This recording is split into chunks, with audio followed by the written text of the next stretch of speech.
Chapter 10. Choose Character. Once a teacher asked a student, "How does a country get destroyed?" The student said, "When an enemy from outside throws a bomb at it." The teacher said, "No, try one more time."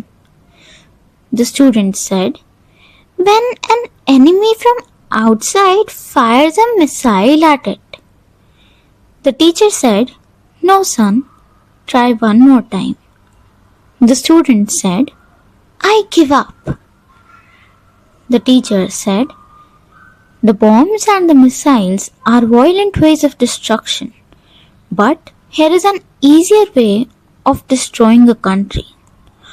All one needs is to make dishonesty a way of life and legalize corruption and cheating. When we allow our students to cheat, they come out corrupt.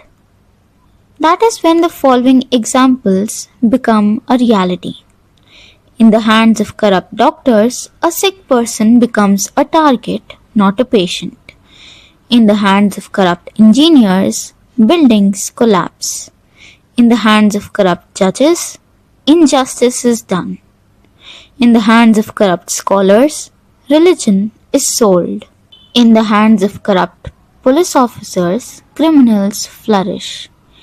In the hands of corrupt politicians, nations perish. The biggest enemy of character building is a corrupt education system. When national character is corrupt, the nation self-destructs.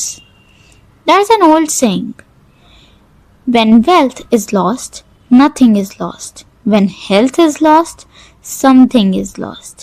When character is lost, everything is lost." Strength of character is the foundation of all great achievements. Teaching character. Character is not a gift, it is an accomplishment. It is built bit by bit through hard work. Once a lady took her 5-year-old son to the principal of the school for admission. She asked the principal, "When is it a good time to start teaching character building to my son?" The principal asked, "How old is your son?" She said, 5 years. The principal said, "Lady, you are 5 years too late." People of character live by ethical and moral values. They rely on their internal value system to differentiate between the right and the wrong. Their clarity of values reflects in their decision making in all aspects of their life. Character builds self-respect, which in turn leads to high self-esteem. Character is a composite of qualities such as integrity, honesty, ethics, conscience, loyalty, mental strength, grit, courage, and many more. Character is easier kept than regained. It is like trust. Once broken, it is very hard to rebuild. It is like credibility. Once you lose it, it is very hard to restore it. One may be able to restore credibility and trust, but character, once lost, is gone forever. Character, nature or nurture. Character is not something we are born with. It is a learned behavior. Character is based on our value system. Our values come to our aid when we face the real world. Life is a moral and spiritual journey. A complete training of the head and the heart is needed to build a sound character.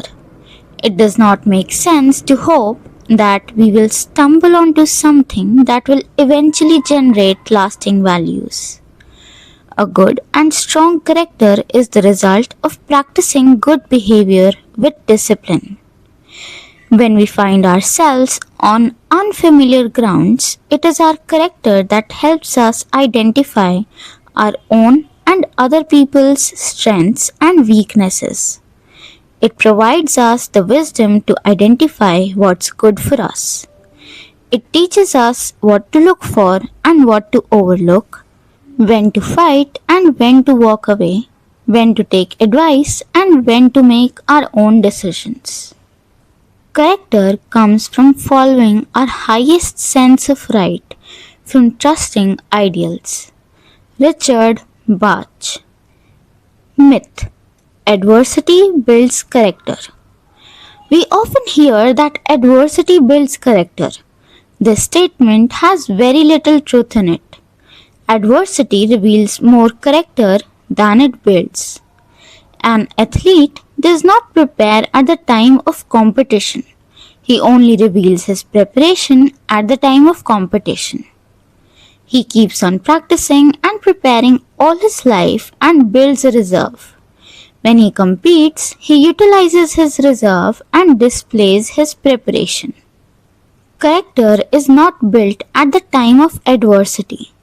It is built throughout one's life. When there is an adversity, we can overcome the adversity if we have built a reserve of character. If not, then the adversity will overpower us. A general does not prepare at the time of war.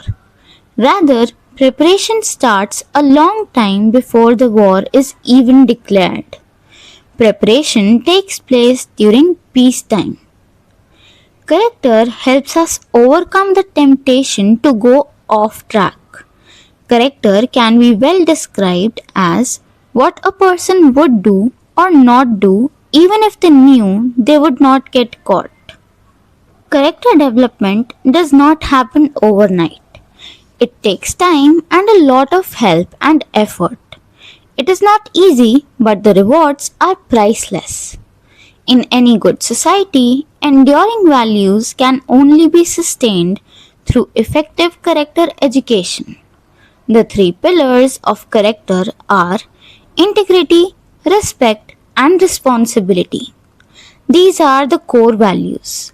Core values are principles to live by. They are the foundation from which all behavior emanates, resulting in consequences. Examples: integrity. A person of integrity will be honest and sincere. He will always tell the truth. He will walk his talk. He is genuine. The consequence of this will be that he will be trustworthy and will gain credibility. This equation applies to everything in life. Respect. A person who lives by the principle of respect respects himself, respects others, respects the environment, etc. Empathy is a behavior that emanates from respect. The consequence of this will be that he will be a good human being, a pleasing personality, and an asset to society. He will be easy to live with and shall have better relationships. Responsibility.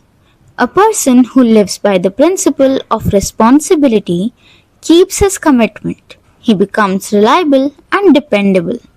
The consequence of this will be that you can count on him and trust him. Anyone who lives by these core values and principles becomes strong pillars on which relationships rest, and this makes you feel secure. What's a relationship anyway if it does not make you feel secure? It's empty. It's a vacuum. Choose character. Our attitudes and philosophies of life literally get so entrenched into our thoughts and feelings that they become our beliefs. Unlike animals who live by instincts, humans can choose their thoughts and build their character. Each day we can decide to reflect, review, and improve our lives to a higher level of conduct. Character is a composite of our thoughts and feelings which convert into our actions. If through experience we know a person's character, then we can also predict how a person is likely to behave in a particular set of circumstances or situations. The more we are able to judge and assess the character of a person, the easier it becomes for us to choose the people we want to associate with personally, professionally, and socially. By personally, I refer to those who we want to establish relationships with, including getting married to. By professionally, I mean those who we want to work with, and by socially, I mean those who we want to elect as our leaders. I don't know of any human being who does not have moral shortcomings. We all do. There is no human being who might not have done something wrong through an act of omission or commission. Does one such mistake or wrong act make a person dishonorable?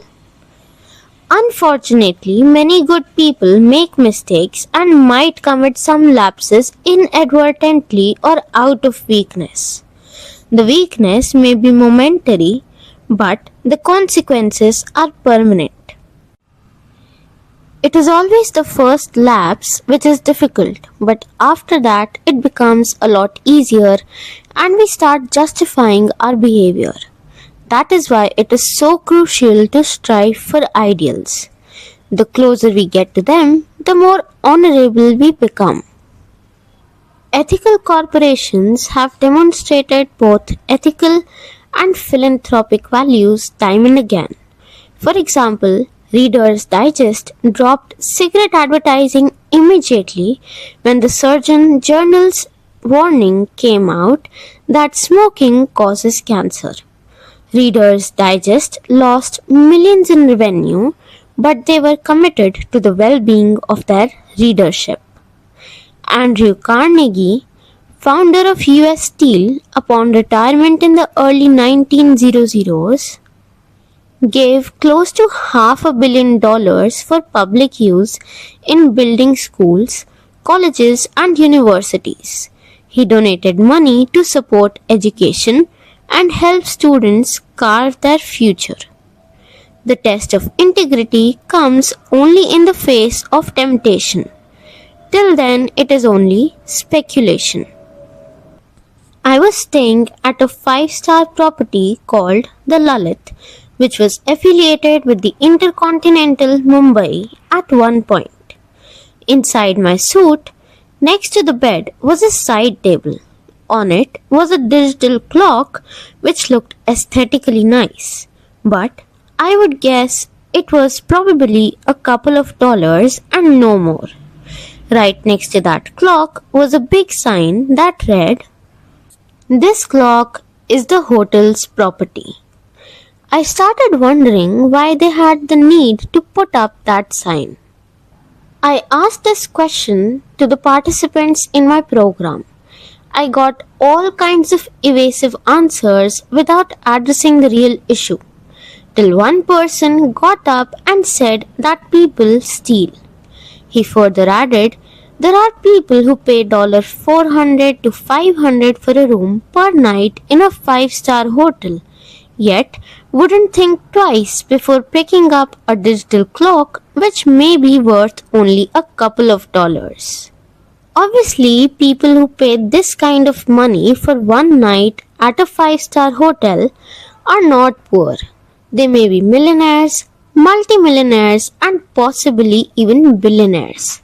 People habitually pick up crockery, cutlery, and linen from hotels and they think they are being smart rather than thieves.